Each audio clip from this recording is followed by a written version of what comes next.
Varnishes. Why would you varnish? How do you varnish? And the different types of varnish, and that's what we're going to talk about.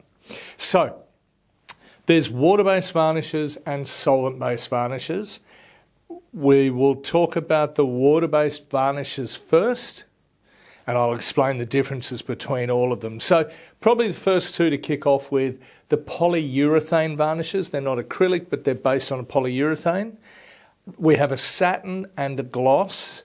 I will mention at this point, all varnishes, all binders. So varnishes basically are just the binder, the glue bit, be it acrylic, polyurethane or whatever.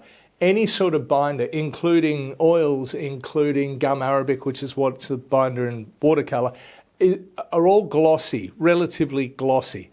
So as manufacturers, we add matting agents to take them from gloss down to satin or matte or semi-gloss or whatever you want to call it. So with the polyurethane, polyurethanes are very glossy. So we only make a gloss and a satin. We don't make a matte, because we have to add too much matting agent that you'll be able to see it. So when we see something that's gloss or glossy, that's basically just light hitting it, reflecting straight back and smacking us in the face.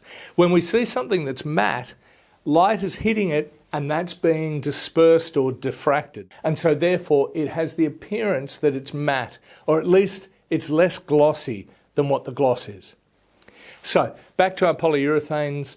We have a gloss, we have a satin. We don't have a matte because we have to add too much matting agent because it's so glossy that you can actually start to see the haziness of matting agent. Why would you use these varnishes? You would use these varnishes, or any varnishes. Number one is the protection of what's underneath it, the painted surface, okay? With the polyurethanes, they have an added bonus as a varnish of being heat resistant. So for utility items like pot stands or coasters or placemats, where they might come into contact with quite hot plates or cups or that sort of thing, the polyurethanes are a hard, heat-resistant varnish.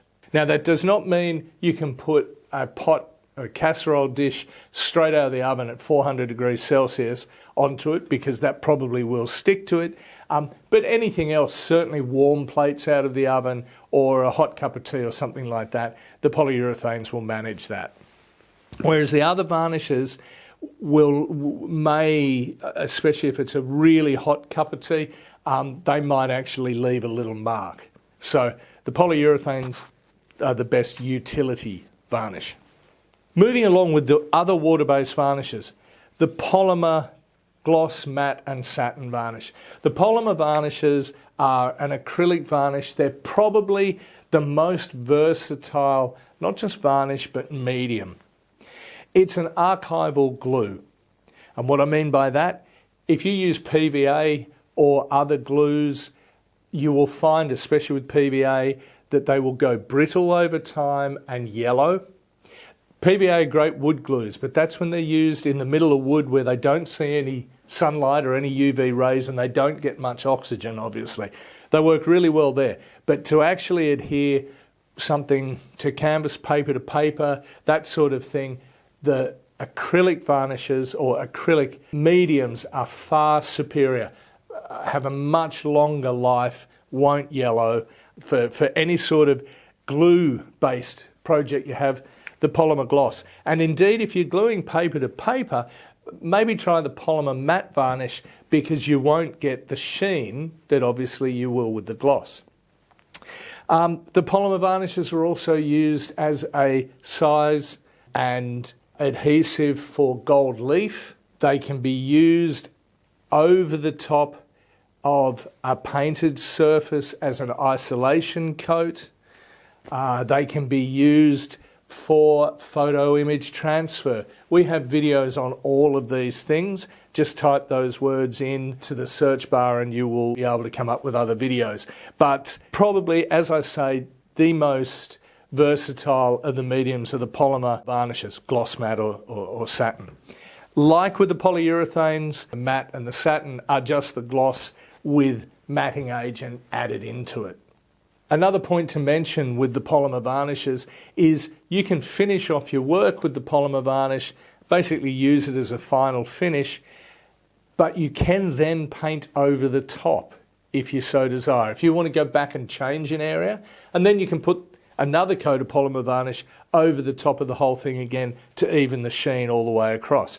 And that, at the end of the day, is one of the other major points of what these varnishes, any of the varnishes do, is they even the sheen across the whole work.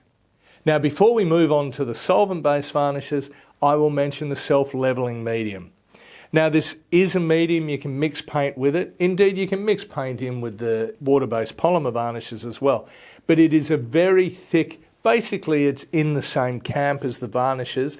It's a very thick, almost pouring medium, or it is a pouring medium, where you can pour it to get a really thick coat of varnish over the top of the work. So as far as cleanup goes with the water-based varnishes, just soap and warm water will take it out of your brushes and off your hands while it's still wet. Once it's dry, it's not really coming off.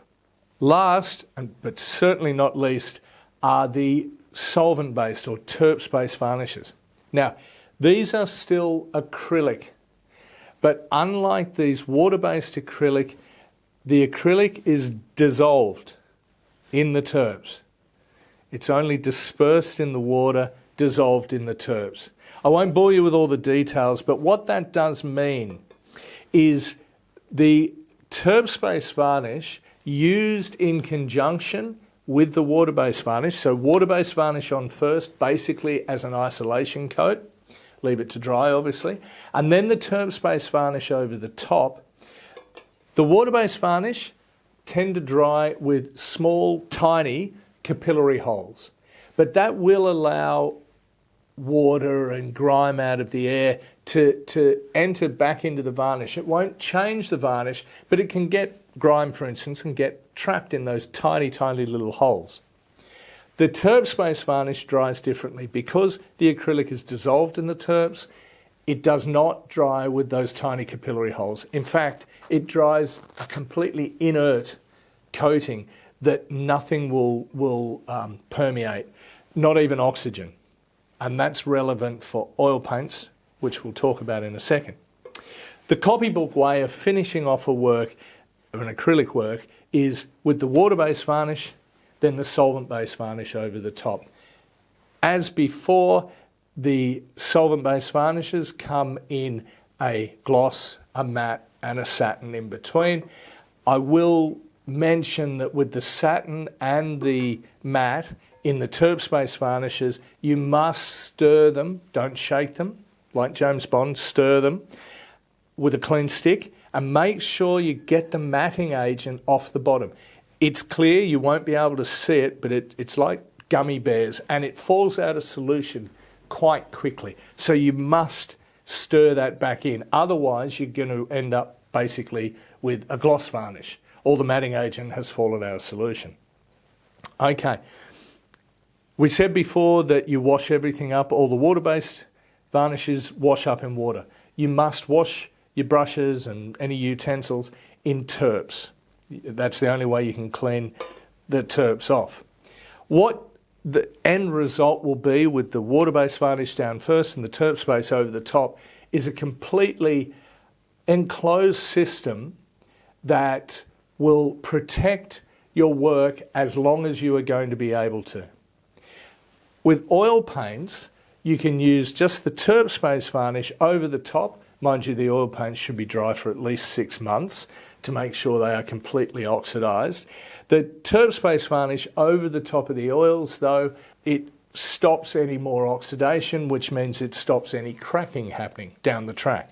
And lastly, in the Turps-based varnish, we have a UV conservation varnish. So this varnish will stop basically all UV light getting through to the work underneath it. Now, for our paints, the Matisse paints, we don't need that because they're all light, fast colours. But if you're working with mixed media or printed media where you're a bit suspicious about the archival qualities of the printed matter or whatever it is you're going over, this varnish will, at the very least, stop UV light. So It won't stop all light, obviously, so it won't stop all fading, but it will certainly help to slow the fading down by reducing the UV light out of the equation. We can't see UV light, so it's no use to us, but it will stop all UV light and so therefore slow the fading process. Now, as far as toxicity goes, obviously the Turps-based varnishes in the can have terps in them, so they are toxic. And when you're applying them, that terps will be evaporating off. So make sure you're in a well-ventilated area. The water-based varnishes, on the other hand, are non-toxic. Using them, there should be no problems. Wouldn't advise drinking them. That wouldn't, as we said, they're binders, so they will start to bind you up. But once they're dry, they're basically leaving behind a plastic coating. So as far as contact with food and that sort of thing goes, there shouldn't be any issues once all of these are dry. Eating little bits of the plastic that come off it, I don't know if you were chewing on something, I'm not sure why you would do that, but if something like that happened, it is just, as we've said, it's basically just plastic. So not great for you to eat, but there's no heavy metals or nasty reactive sort of compounds within any of these varnishes once they're dry. So that's a brief overview of all the varnishes. There are a lot more to them.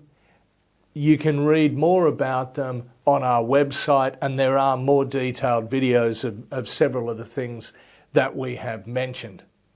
But if you still have any questions, please leave them in the comments section below, and don't forget to subscribe.